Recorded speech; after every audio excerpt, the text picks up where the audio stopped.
पति जरा सोचो और विचार करो।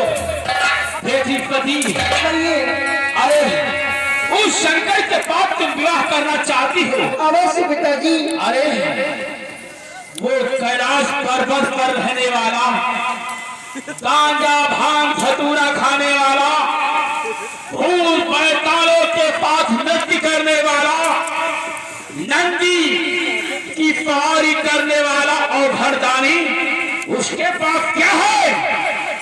क्या खिलाएगा तुझे? बेटी पति, और तू कहती है कि मेरा विवाह उस शंकर के साथ कर दो। हाँ पिताजी। नहीं बेटी पति, जरा सोच और विचार कर बेटी।